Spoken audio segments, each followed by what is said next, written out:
The blood on her hands was still fresh as Eleanor Winters stumbled down the muddy main street of Promise Creek.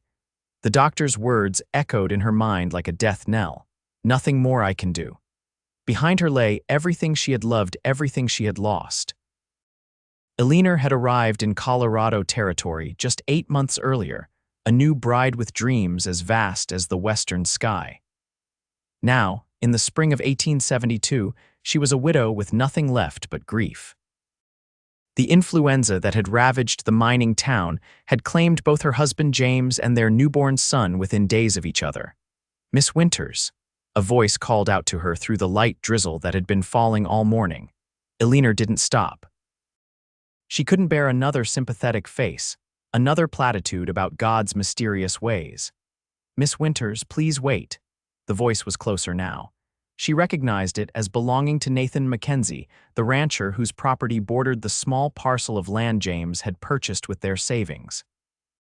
Nathan was everything her husband hadn't been: tall, broad-shouldered, with a quiet competence that commanded respect throughout the territory. Where James had been full of dreams and schemes, Nathan was solid and steadfast. "I've got nothing to say, Mr. Mackenzie," Eleanor called over her shoulder, not breaking her stride. Her destination was clear: the stage-coach office at the edge of town. She would book passage east, back to Boston, away from this cruel place of broken promises. "I'm not asking for words," he replied, his boots splashing through puddles as he caught up to her. "But you shouldn't be alone right now." Eleanor stopped abruptly and turned to face him. Her honey-brown hair, usually neatly pinned, hung in damp strands around her face. Her blue eyes, once bright with hope, were hollow with grief. "I've been alone since the moment I stepped off that stage," she said bitterly. "James had his mining dreams, and I was just part of the scenery." Nathan's weathered face showed no judgment. "Where are you headed?" "Back east." "There's nothing for me here." His eyes, the color of a summer storm, held hers. "What about your home, your land?" Eleanor laughed, a harsh, brittle sound. "That shack, that rock-filled patch of dirt James paid too much for, I'm giving it to whoever wants it, maybe the bank, I don't care." "I'll buy it," Nathan said simply. "Why would you want it? It borders my ranch. The creek access alone is worth something." He hesitated, then added, "And it seems wrong to let all of James's work go to waste." The mention of her husband's name brought fresh tears. Eleanor brushed them away angrily. "Fine, whatever price you think is fair, I'll sign the papers before I leave." Nathan nodded, then glanced at the darkening sky. "Storm's coming in. Let me take you back to your place. We can sort out the details tomorrow." Eleanor started to refuse, but felt suddenly exhausted, the weight of the past week crashing down on her. "Fine," she repeated, too tired to argue. The ride to her cabin was silent. Nathan's wagon wheels cut through the mud as rain began falling in earnest. When they arrived, he helped her down, his calloused hand steady against hers. "I'll get a fire going," he said, not waiting for her permission. Eleanor stood in the doorway, watching as Nathan moved efficiently around her small home, kindling a flame in the stone fireplace. The cabin was simple: a main room with the fireplace, a small kitchen area, a bedroom separated by a curtain. And in the corner, the cradle that James had built with such pride. When she saw it, Eleanor made a sound like a wounded animal and turned away. Nathan looked up from the fire, following her gaze. Understanding crossed his features. "I can't look at it anymore," Eleanor whispered. "I can't." Nathan stood, dusting his hands on his denims. "Then I'll store it till you're ready." "I'll never be ready," she responded, her voice breaking. "Maybe not," he acknowledged, "but it was made with love. Seems wrong to destroy it." Without another word, he crossed to the cradle, lifted it gently, and carried it outside to his wagon. When he returned, his coat was soaked through, but he made no complaint as he finished building up the fire. "I'll be back in the morning with some food," he said, moving toward the door. "Try to rest, Miss Winters." "Why are you doing this?" Eleanor asked, suddenly suspicious. "We barely know each other." Nathan paused, his hand on the latch. "Out here, we look after our own. You're part of Promise Creek now, whether you plan to stay or not." He tipped his hat slightly. "Good night." After he left, Eleanor sat before the fire, staring into the flames. The absence of the cradle left a hollow space in the corner, much like the hollow space in her heart. Eventually, exhaustion claimed her and she slept there, curled on the floor, tears drying on her cheeks. True to his word, Nathan returned the next morning with provisions: fresh eggs, a loaf of bread, some dried meat, and a jar of preserves. Eleanor had awoken stiff and disoriented, her grief no less sharp in the light of day. "I've brought the papers for the land sale," Nathan said, setting the food on her small table. "And I've spoken to Mr. Garrison at the bank. He'll handle the transaction." Eleanor nodded mutely, reaching for the papers. "Aren't you going to read them?" Nathan asked when she picked up the pen. "Does it matter? I just want to be done with this place." Nathan's jaw tightened. "It matters. I'm offering fair market value plus a bit more, considering." Eleanor skimmed the document, her eyes widening at the figure. "This is too much." "It's what it's worth," Nathan insisted.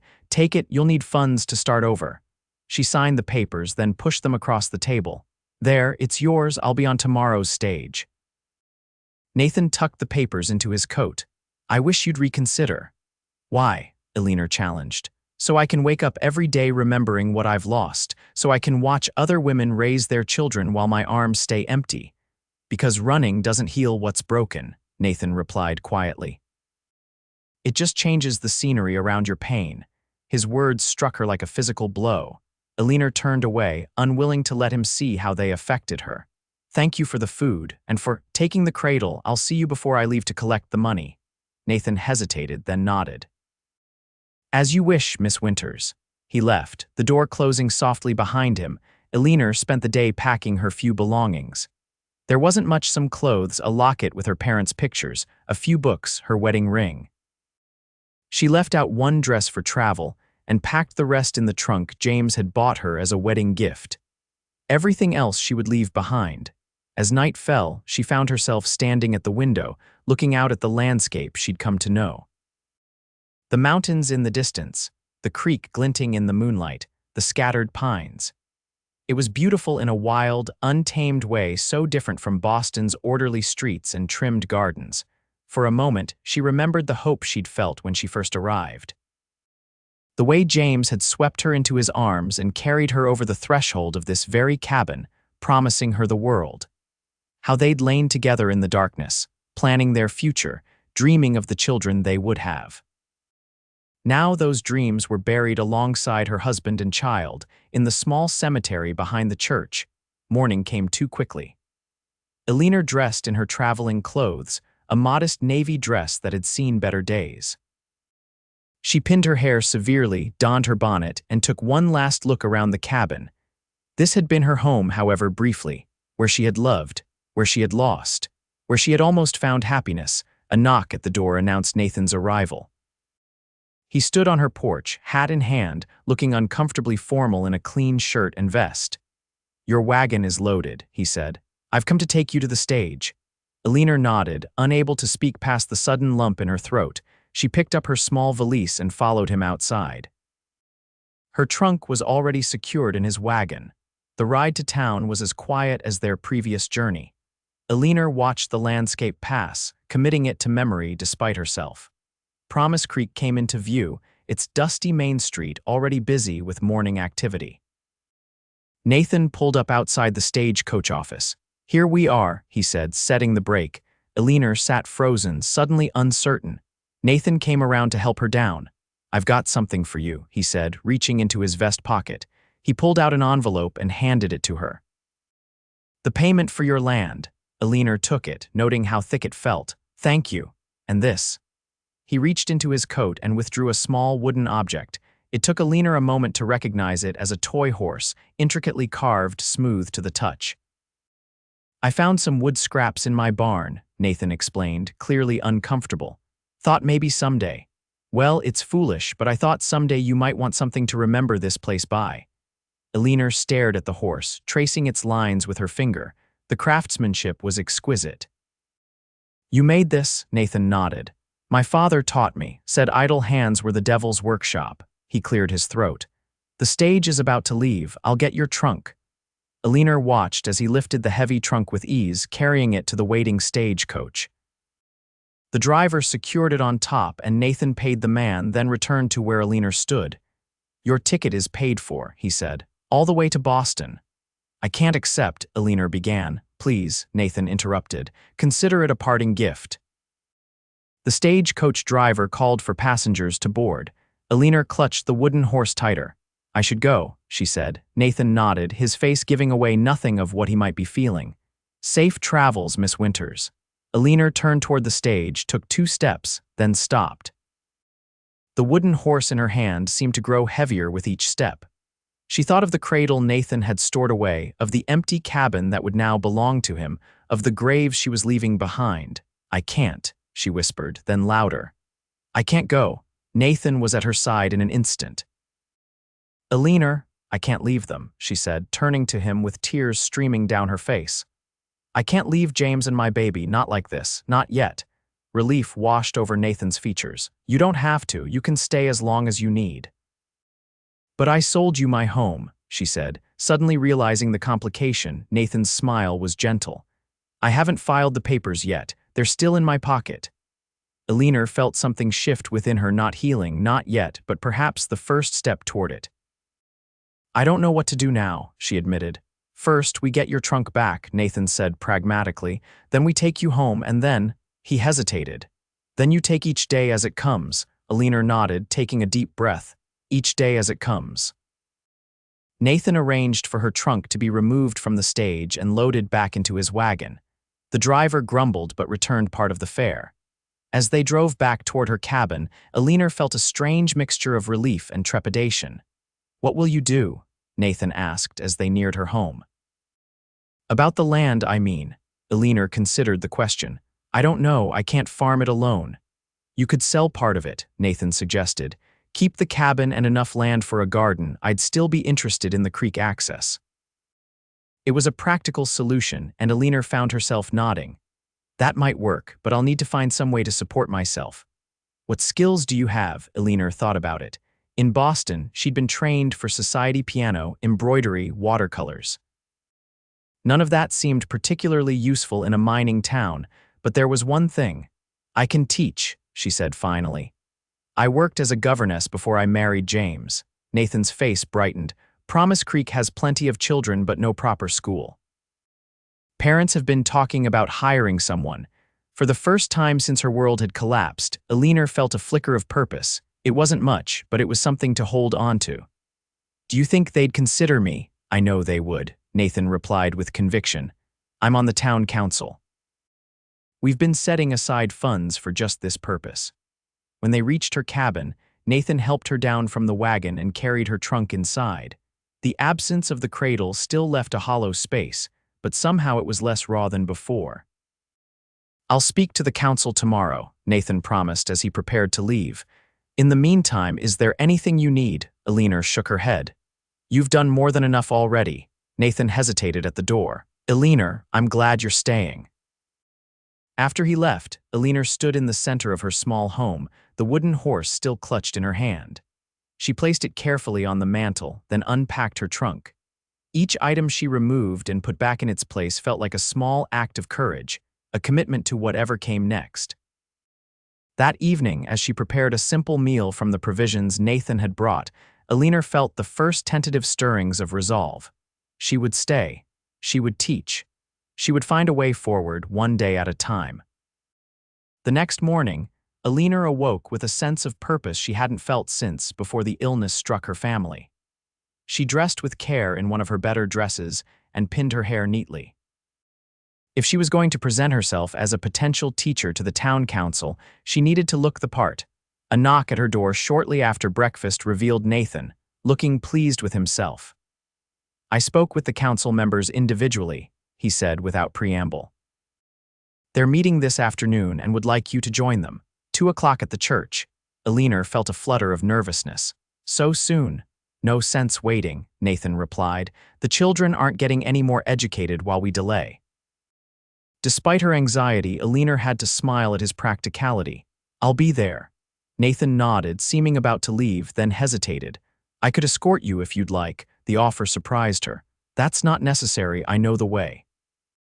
"Of course," Nathan agreed quickly, his expression shuddering. "I'll see you there then." As he turned to go, Eleanor found herself calling after him, "But I would appreciate the company." His smile was worth the momentary discomfort her admission had caused. True to his word, Nathan arrived just before 2 o'clock to walk her to the church. Eleanor had spent the morning preparing what she would say to the council, reviewing in her mind the curriculum she had used as a governess and trying to anticipate their questions. Nervous. Nathan asked as they walked. Eleanor nodded. "It's been some time since I interviewed for a position. Just be yourself," he advised. "These are good people who want what's best for their children. They've known tragedy too." The reminder that she wasn't alone in her suffering steadied her. When they reached the church, Nathan opened the door for her, his hand briefly touching the small of her back as she passed, a gesture so subtle yet so supportive that Eleanor felt her resolve strengthen. Inside, 5 men and 2 women were seated at a long table at the front of the church. Eleanor recognized most of them: Mr. Garrison from the bank, Mrs. Porter who ran the general store, Sheriff Taylor, and others whose names escaped her but whose faces were familiar from her months in Promise Creek. "Miss Winters," Mr. Garrison greeted her, standing. "Thank you for coming on such short notice." "Thank you for considering me," Eleanor replied, keeping her voice steady. The interview that followed was more conversational than formal. They asked about her education, her experience, her teaching philosophy. They discussed practical matters: the building that could serve as a schoolhouse, the number of children, 27 of school age. Eleanor was surprised to learn the salary they could offer. "It's not much," Mrs. Porter admitted. "But we can provide the schoolhouse and supplies, and most families can pay a small fee." "I don't need much," Eleanor assured her, "and I still have some savings." "One more thing," Sheriff Taylor said, his expression serious. "Most of the children have never had formal schooling. They'll be at different levels, different ages, all mixed together. It won't be easy." Eleanor thought about the challenge. In Boston, she had taught children from wealthy families, already well educated and disciplined. This would be different, harder in some ways, perhaps more rewarding in others. "I understand," she said finally. "I'm prepared for the work." The council members exchanged glances, then Mr. Garrison cleared his throat. "We'll need to discuss and vote, Miss Winters. Could you wait outside for a few minutes?" Eleanor nodded and left the church, finding Nathan waiting on the steps outside. "How did it go?" he asked. "I think well," she replied. "They're voting now." Nathan smiled. "They'd be fools not to hire you." His confidence in her was both flattering and unsettling. Eleanor wasn't used to being seen so clearly, to having someone believe in her capabilities without question. Before she could respond, the church door opened, and Mr. Garrison beckoned them back inside. "Miss Winters," he said formally, "the council is pleased to offer you the position of schoolteacher for Promise Creek. Can you begin next Monday?" Relief and excitement washed over Eleanor. "Yes," she agreed. "I'll be ready." The following days passed in a blur as Eleanor prepared for her new role. The promised schoolhouse turned out to be an abandoned storefront on the edge of town, dusty and neglected, but with good bones. Nathan and several other men from town spent Saturday cleaning it out, building simple benches and desks, and hanging a slate board on one wall. Eleanor worked alongside them, sweeping, scrubbing, and organizing. When Sheriff Taylor's wife delivered a box of donated books, Eleanor nearly wept with gratitude. There weren't many and they were well used, but they were a start. By Sunday evening, the schoolhouse was ready. Eleanor stood in the doorway, looking at what they had accomplished in just 2 days. It wasn't fancy or particularly comfortable, but it would serve its purpose. "Proud of what you've done," Nathan's voice came from behind her. Eleanor turned to find him leaning against the doorframe, his expression warm. "I haven't done anything yet," she demurred. "The real work begins tomorrow." "You've given these people hope," Nathan countered. "That's no small thing." His words touched her, reminding her that in focusing on her new purpose, she had momentarily set aside her grief. It wasn't gone, it would never be gone, but it had shifted, making room for something else. "Thank you," she said simply, "for everything. I wouldn't be here if not for you." Nathan shook his head. "You would have found your way. You're stronger than you know, Eleanor Winters." The way he said her name with respect, with something almost like reverence, sent an unexpected warmth through her. For a moment, they stood looking at each other, something unspoken passing between them. Then Nathan cleared his throat and stepped back. "I should let you rest. Tomorrow's a big day." Eleanor nodded, suddenly shy. "Good night, Nathan." Good night, teacher, he replied with a small smile, tipping his hat before walking away. The next morning, Eleanor arrived at the schoolhouse an hour early, her stomach fluttering with nerves. She had dressed with care in a simple blue dress, her hair neatly pinned, a small notebook and pencil in her pocket to record the students' names and ages. At precisely 8 o'clock, the first children began to arrive. They came in all sizes, from tiny 5-year-olds clutching their mother's hands to gangly teenagers who slouched in with affected disinterest. By 8:30, 23 children were seated on the benches, looking at Eleanor with expressions ranging from curiosity to outright suspicion. "Good morning," Eleanor began, trying to project confidence she didn't entirely feel. "My name is Miss Winters, and I'm going to be your teacher." A small girl in the front row raised her hand. "Are you the lady whose baby died?" The question hit Eleanor like a physical blow. For a moment she couldn't speak, couldn't breathe. Then she saw the genuine curiosity in the child's face, the complete innocence of the question, and found her voice. "Yes," she said softly. "I am that lady, and today I'm also your teacher. What's your name?" "Sarah," the girl replied. "I'm 6. Eleanor nodded, managing a smile. "Well, Sarah, thank you for being honest. In this classroom, we're going to value honesty along with kindness and hard work. Now, let's all introduce ourselves." The day was challenging in ways Eleanor hadn't anticipated. The students ranged from complete beginners to a few who could already read and cipher basic sums. Maintaining order while trying to assess each child's abilities required all her energy and creativity. By the time she dismissed them at 3 o'clock, Eleanor was exhausted but exhilarated. As the children filed out, she noticed Nathan standing across the street watching. When the last student had gone, he crossed to the schoolhouse. "Survived your first day?" he asked with a smile. Eleanor laughed, a genuine sound that surprised her. "Barely, there, energetic." "That's one word for it," Nathan agreed. "Mrs. Porter asked me to invite you to dinner tonight, sort of a celebration for your first day." Eleanor hesitated. She hadn't socialized since the funerals, hadn't been ready to face people's sympathy or curiosity. But now, after a day of interaction, the thought of returning to her empty cabin seemed suddenly lonely. "I'd like that," she decided. "What time?" 6 o'clock. "I can come by your place and walk you there if you'd like." Eleanor found herself agreeing, then watched as Nathan tipped his hat and walked away, his tall figure cutting through the afternoon sunlight. For the first time, she allowed herself to really look at him, the breadth of his shoulders, the confident way he moved, the kindness in his eyes. Nathan Mackenzie was a handsome man, she realized, and felt an immediate pang of guilt for noticing. That evening, true to his word, Nathan arrived at her cabin just before 6. Eleanor had changed into her best dress, a deep green that set off her auburn hair, and had taken extra care with her appearance. It was the first time since James's death that she'd made such an effort, and she felt both self-conscious and strangely liberated by it. "You look lovely," Nathan said simply when she opened the door. Eleanor felt heat rise to her cheeks. "Thank you. Shall we go?" The Porter's home was on the second floor above their store, a comfortable apartment filled with good furniture and delicious smells. Mrs. Porter greeted Eleanor warmly, drawing her into a kitchen where several other women were helping prepare the meal. To Eleanor's surprise, the evening wasn't focused on her loss or even entirely on her new role as teacher.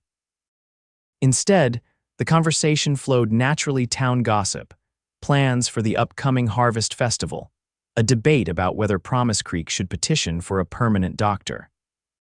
Eleanor found herself laughing, offering opinions, being treated not as an object of pity but as a valued member of the community. Nathan, she noticed, was well-liked and respected by everyone present.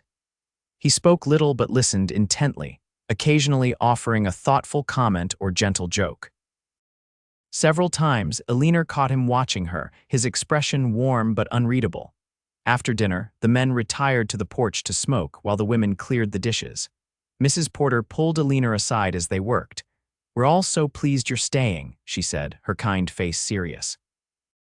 "And not just because of the school. It does a heart good to see you and Nathan getting along so well." Eleanor nearly dropped the plate she was drying. "Mr. Mackenzie and I are merely neighbors," she said quickly. He's been kind enough to help me through a difficult time, Mrs. Porter's smile was knowing. Of course, dear, and Nathan's never been one to wear his heart on his sleeve, but those of us who have known him a long while can see the difference in him these past weeks. Before Eleanor could formulate a response, Mrs. Porter had moved on, calling to another woman about preserving the last of the summer berries. Eleanor finished drying the dishes mechanically, her mind whirling with implications she wasn't ready to face. When it was time to leave, Nathan walked her home through the quiet streets. The night was clear, stars scattered across the dark sky like diamonds on velvet. Eleanor found herself slowing her steps, reluctant for the evening to end. "Did you enjoy yourself?" Nathan asked, matching his pace to hers. "Very much," Eleanor admitted. "They're good people." "The best," Nathan agreed. "When I first came here 10 years ago, I was, well, not in a good place. They took me in, gave me work, helped me build something of my own. That's what Promise Creek does. It gives people a chance to start over." "Is that what you did? Start over?" Nathan was quiet for a moment. In a manner of speaking, "I was young, angry, running from things I couldn't change." He glanced at her. "Not unlike someone else I know." Eleanor bristled slightly. "I wasn't running, I was retreating." "Fair enough," Nathan conceded. "And now?" They had reached her cabin. Eleanor paused on the porch, considering his question. "Now I'm finding my way forward, I suppose, one day at a time."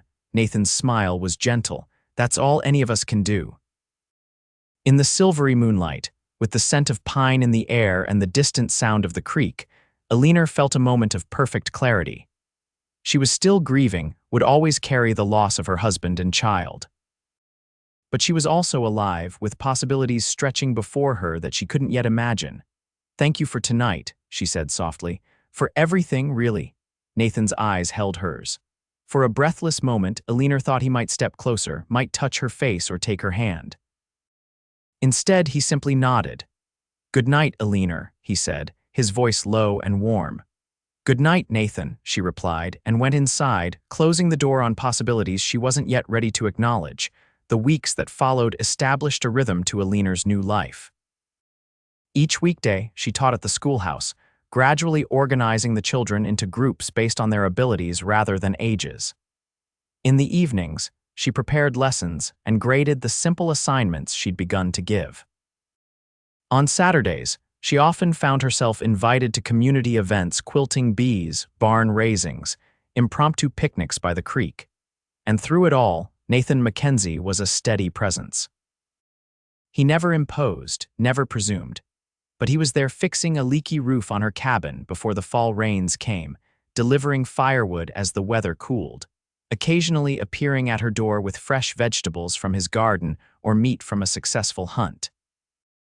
Each gesture was offered so matter-of-factly that Eleanor couldn't find it in herself to refuse, even as she recognized the growing debt of kindness between them. As October painted the landscape in fiery colors, Promise Creek prepared for its annual harvest festival. The town square was transformed with bunting and lanterns, tables laden with food, a small platform where fiddlers would play for dancing. Eleanor found herself swept into the preparations, assigned to help organize games for the children and judge the pie contest. The day of the festival dawned clear and crisp. Eleanor wore a new dress, a rich burgundy she'd splurged on, when the traveling dry goods salesman had passed through town the previous week. She'd told herself it was practical, something warm for the coming winter, but the truth was simpler. For the first time since her loss, she wanted to feel pretty. The festival was even livelier than Eleanor had expected. Children ran laughing between the booths, men competed in friendly contests of strength and skill, women compared preserves and needlework. As the afternoon mellowed into evening, lanterns were lit and the fiddlers began to play. Eleanor was helping serve cider when Nathan approached, looking unusually formal in a clean shirt and vest, his dark hair neatly combed. "Evening, Miss Winters," he said, a smile playing at the corners of his mouth. "Quite a celebration." "Indeed, Mr. Mackenzie," Eleanor replied, matching his formality with a smile of her own. "Are you enjoying yourself?" "I would enjoy it more if you do me the honor of a dance," Nathan said, offering his hand. Eleanor hesitated. She hadn't danced since her wedding day. It felt like crossing some invisible line, acknowledging that life continued, that joy was still possible. "I'm not sure I remember how," she said finally. "I'll remind you," Nathan promised, his eyes holding hers. Taking a deep breath, Eleanor placed her hand in his. Nathan led her to the open area, where other couples were already dancing to a lively reel. His hand at her waist was warm and steady as he guided her through the steps. At first, Eleanor moved stiffly, self-conscious, but as the music flowed around them, she found herself relaxing, even smiling as Nathan twirled her. "There," he said, his voice warm with approval. "You do remember." As the evening progressed, they danced again and again. Each time, Eleanor felt something within her loosening, some tightly held grief giving way to the simple pleasure of movement, music, and companionship. When the fiddlers struck up a waltz, a slow, tender melody that wound through the night air, Nathan's hand tightened slightly on hers. "One more?" he asked, his voice low. Eleanor nodded, unable to speak past the sudden tightness in her throat. This dance was different, closer, more intimate. Nathan's hand at her waist drew her nearer than was perhaps strictly proper, but Eleanor found she didn't mind. In the circle of his arms, moving in perfect synchrony, she felt safe, protected, seen. When the music ended, Nathan didn't immediately release her. For a long moment, they stood together, his eyes searching hers for something Eleanor wasn't sure she was ready to give. "Eleanor," he began, his voice rough with emotion. "It's getting late," she interrupted, suddenly afraid of what he might say, of how she might respond. "I should be going." Disappointment flickered across Nathan's face, quickly masked. "Of course, let me walk you home." The journey to her cabin was made in silence, the easy companionship of earlier replaced by a tension Eleanor could feel but couldn't address. When they reached her door, she turned to thank him, only to find him already speaking. "I'm sorry if I overstepped," Nathan said, his expression earnest. "It wasn't my intention to make you uncomfortable." "You didn't," Eleanor assured him quickly. She trailed off, unsure how to explain the complex emotions swirling within her. "It's all right," Nathan said gently. "You don't owe me an explanation. I understand that your heart still belongs to James." His assumption struck Eleanor with unexpected force. Was that true? Did her heart still belong wholly to her late husband? She had loved James deeply, had mourned him sincerely. But the man before her, now steady, kind, patient Nathan, had begun to occupy a space in her thoughts, her feelings, that she hadn't believed possible. "I don't know what my heart wants anymore," she admitted, the words barely above a whisper. Nathan's expression softened. "Then give it time to decide," he said, reaching out to briefly touch her cheek. "I'm not going anywhere, Eleanor." After he left, Eleanor sat before her fire for a long time, thinking about the evening, about the months since her world had shattered and begun, piece by piece, to reassemble itself into something new. She thought about Nathan, his quiet strength, his unwavering support, the way he looked at her as though she were something precious. And for the first time, she allowed herself to imagine a future different from the one she had planned with James. The thought brought guilt, but also a fragile hope. Perhaps, Eleanor realized, both could exist together, honoring what was lost while embracing what might still be found. As winter settled over Promise Creek, Eleanor's life fell into a new pattern. The school thrived, with 4 more children joining as word spread of her teaching. Her days were busy and fulfilling, her evenings less lonely as she became increasingly integrated into the community. She attended church socials, joined a weekly quilting circle, even helped deliver meals to families affected by a bout of winter illness. Nathan remained a constant in her life, though he had been careful to maintain a respectful distance since the harvest festival.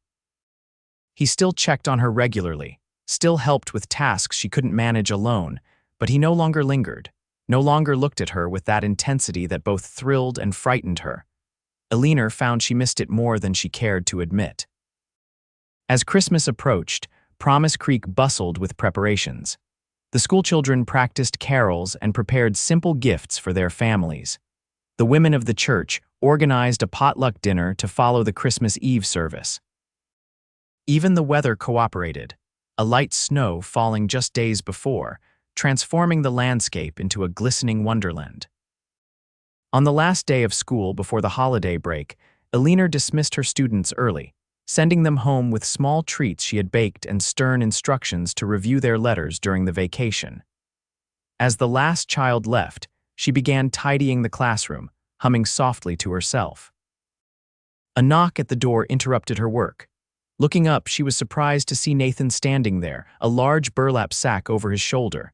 "What on earth is that?" she asked, laughing at his Santa Claus-like appearance. "A Christmas tree," Nathan explained, bringing the bundle inside. "For the schoolhouse. I thought the children might enjoy decorating it when they return." Eleanor was touched by his thoughtfulness. "That's a wonderful idea, but won't it dry out before they come back?" "Not if we keep it in water," Nathan replied, producing a metal bucket from behind his back. "I thought of everything." Together, they set up the small pine in the corner of the classroom. It was a bit crooked and not particularly full, but its fresh scent filled the room with the essence of the season. "It's perfect," Eleanor declared, stepping back to admire it. "Thank you."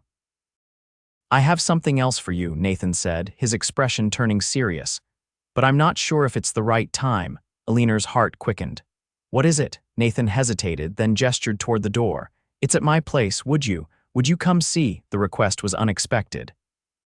Eleanor had never been to Nathan's ranch, though she knew it lay just beyond the ridge past her own small property. "Now," she asked. Nathan nodded. "If you're willing. It won't take long." Curiosity overcame hesitation.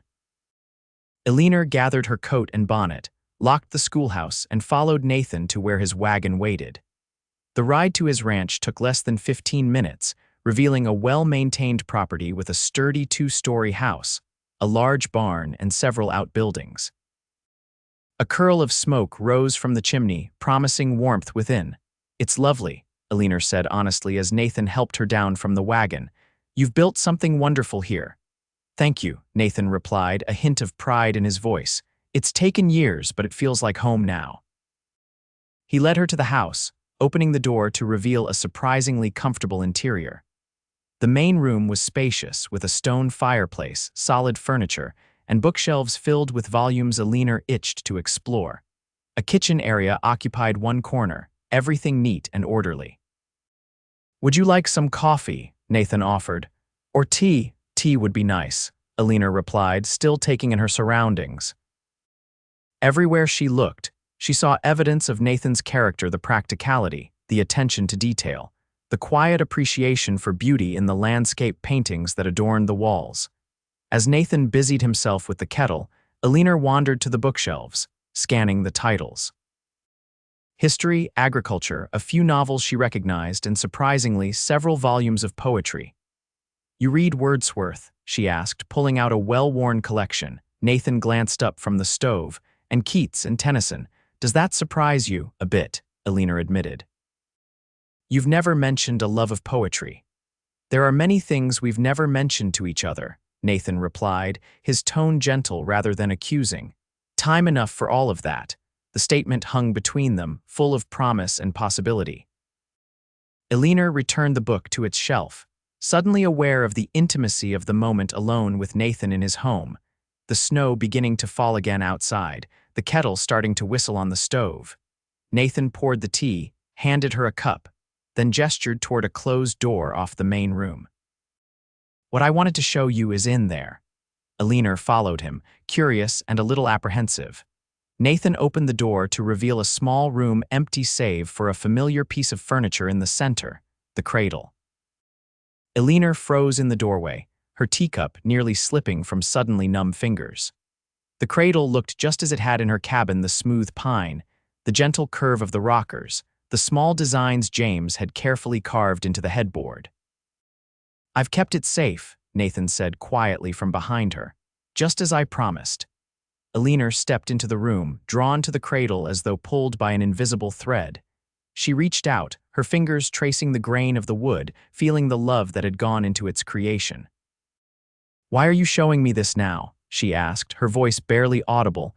Nathan moved to stand beside her, his presence solid and reassuring. "Because Christmas is a time for hope, for new beginnings." He paused, then added softly, "And because I wanted you to know that I understand what you've lost, that I honor it, that I would never ask you to forget." Eleanor looked up at him, tears blurring her vision. I haven't been able to think about him without feeling like I might shatter. I know, Nathan said simply, but seeing it now. Eleanor continued, her hand still resting on the cradle. It hurts, but differently, like a wound that's finally starting to heal. Nathan nodded, his eyes never leaving hers. That's why I thought it might be time. You're stronger now, Eleanor. You've built a life here. You've made a difference to this town, to those children, to me. The last words were spoken so softly that Eleanor almost didn't hear them, but she did, and they resonated within her like a bell, clear and true. Nathan, she began, not sure what she wanted to say, only knowing that something important was happening between them. You don't have to say anything, Nathan assured her quickly. I'm not asking for anything. I just wanted you to know that this is here waiting whenever you're ready. If you're ever ready. The implication of his words was unmistakable. The cradle wasn't simply being stored, it was being preserved for a future, a possibility, a hope that Eleanor might one day want it again, that she might one day have need of it again, with him. The realization should have frightened her, should have sent her retreating back into the safety of her grief. Instead, Eleanor felt a wave of something she hadn't experienced in months' anticipation.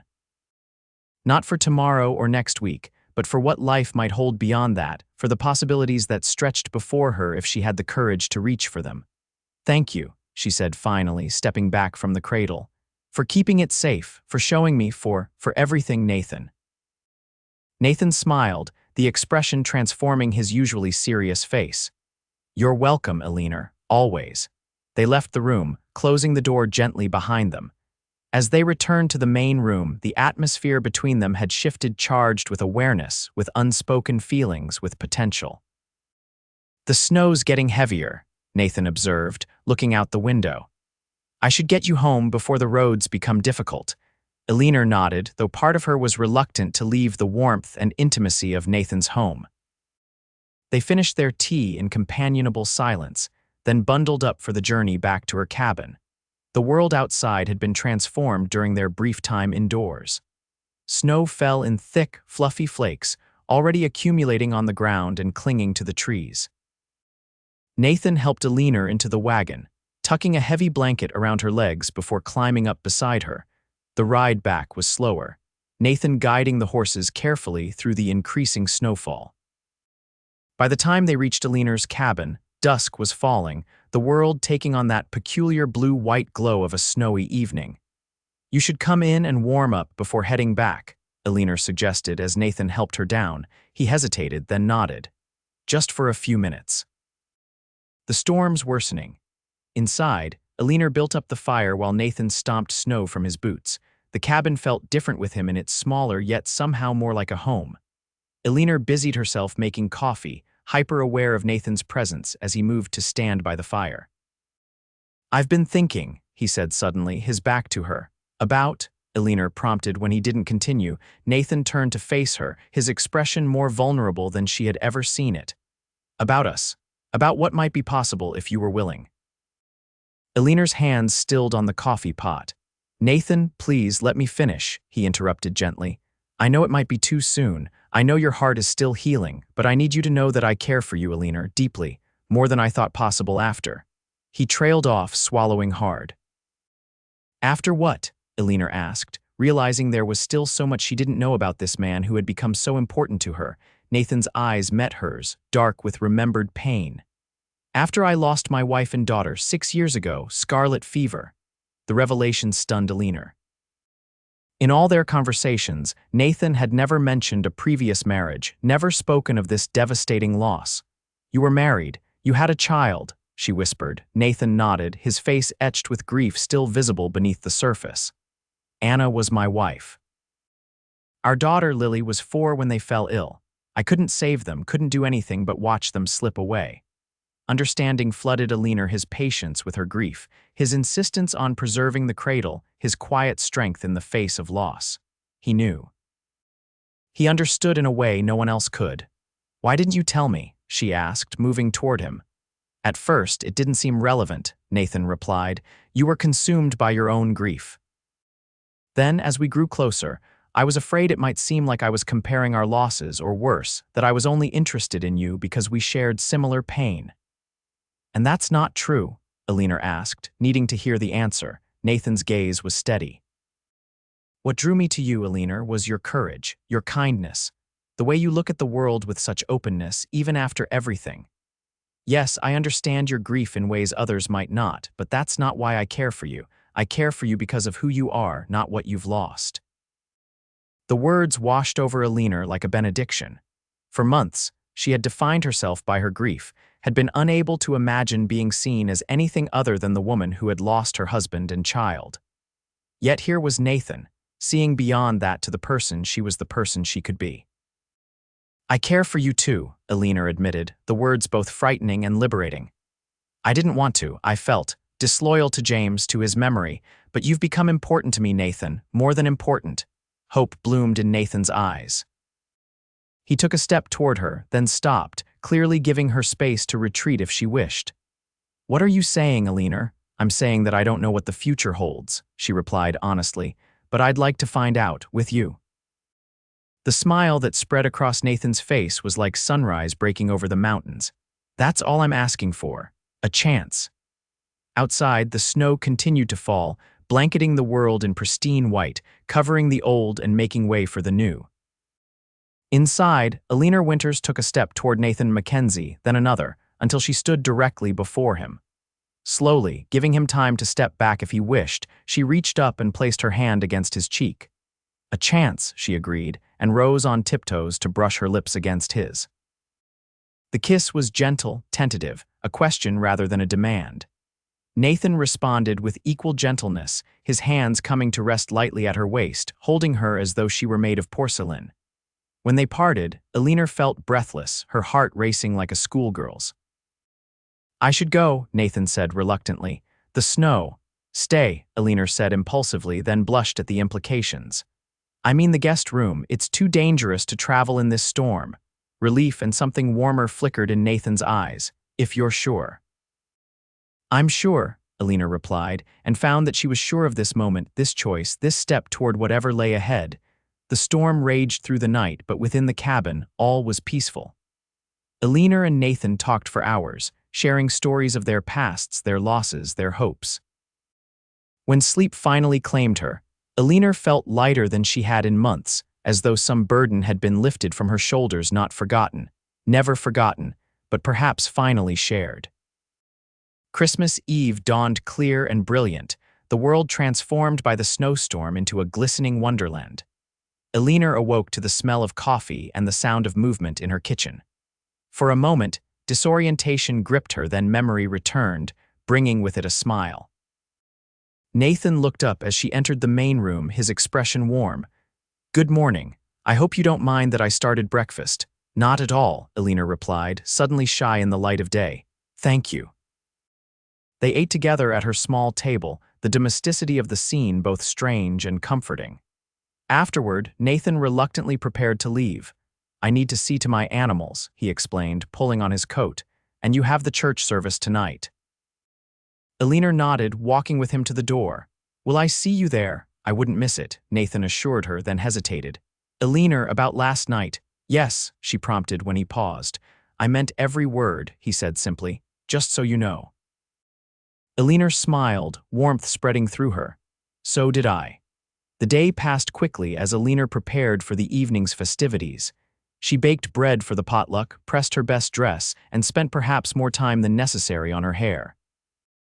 By the time she was ready to leave for the church, anticipation hummed through her veins. Nathan was waiting outside her cabin, his wagon ready to transport her and her contributions to the dinner.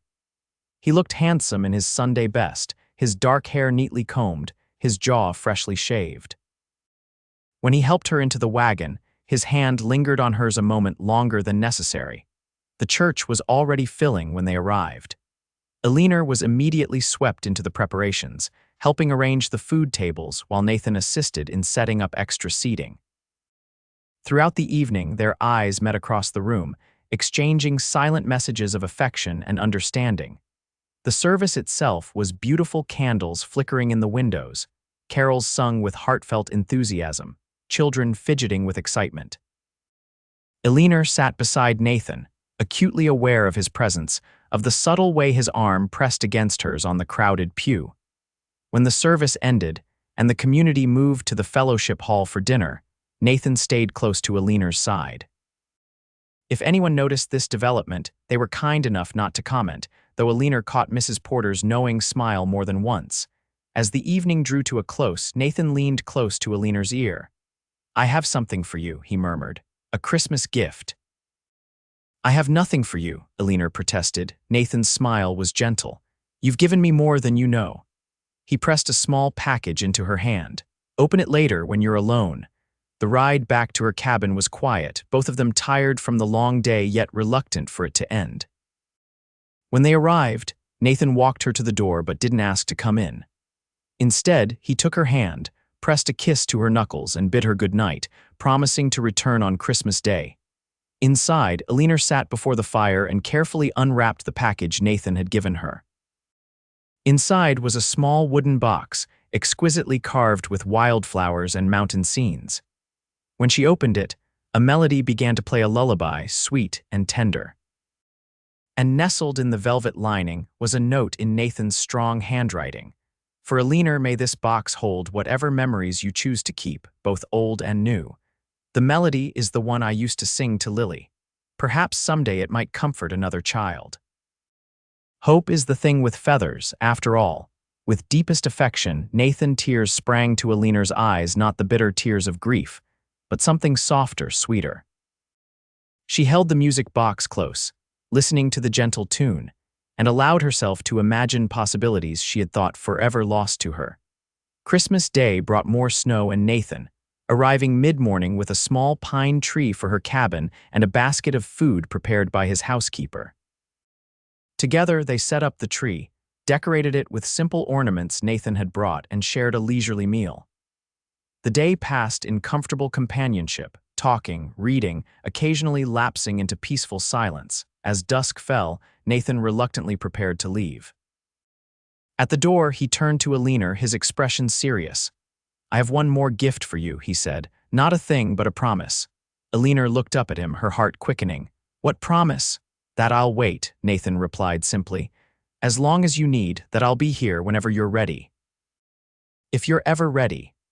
Eleanor understood immediately what he meant: ready for love, for a future, for the possibility of family, ready for the cradle to be more than a memory. "Nathan," she began, reaching for his hand. "I can't promise when that will be, but I know now that it will come someday. And when it does, there's no one I'd rather share it with than you." The joy that blazed in Nathan's eyes was answer enough. He pulled her gently into his arms, his kiss a seal on the promise they had just exchanged. As winter gave way to spring, Eleanor and Nathan's relationship deepened. They moved slowly, respectful of each other's past losses, building a foundation of trust and understanding. By summer, the town had grown accustomed to seeing them together at church, at community events, riding along the creek on Sunday afternoons.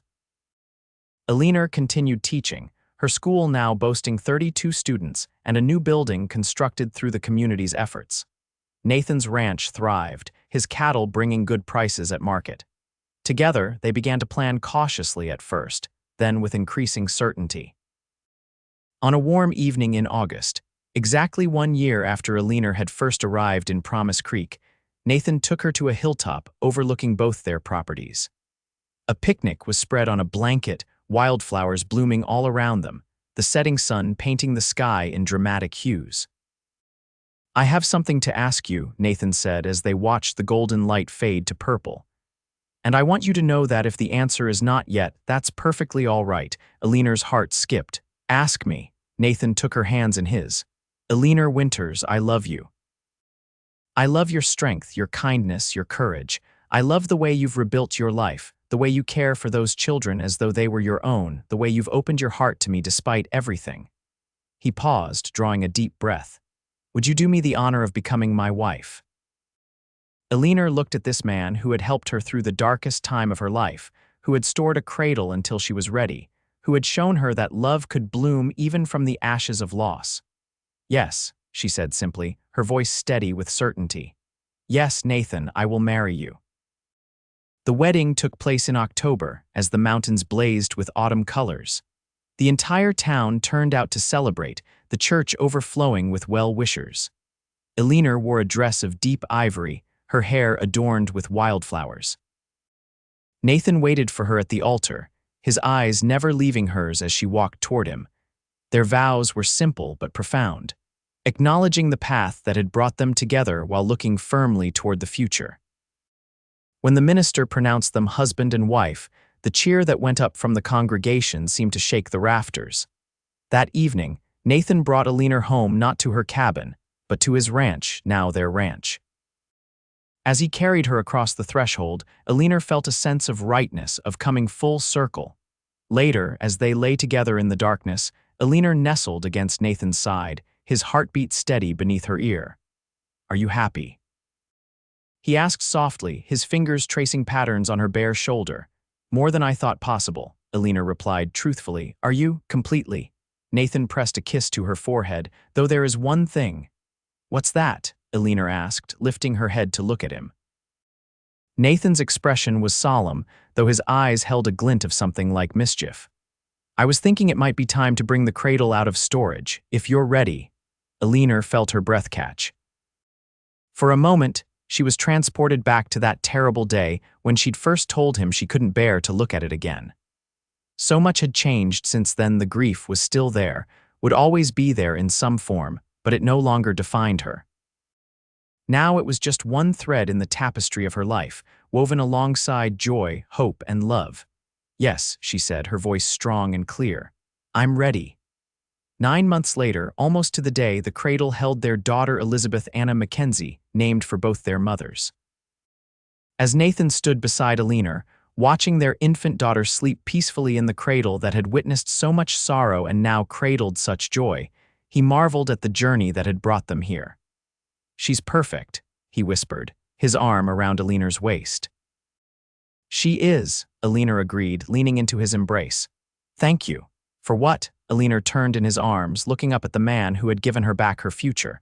"For storing the cradle until I was ready, for believing I would be someday." Nathan's kiss was gentle, reverent.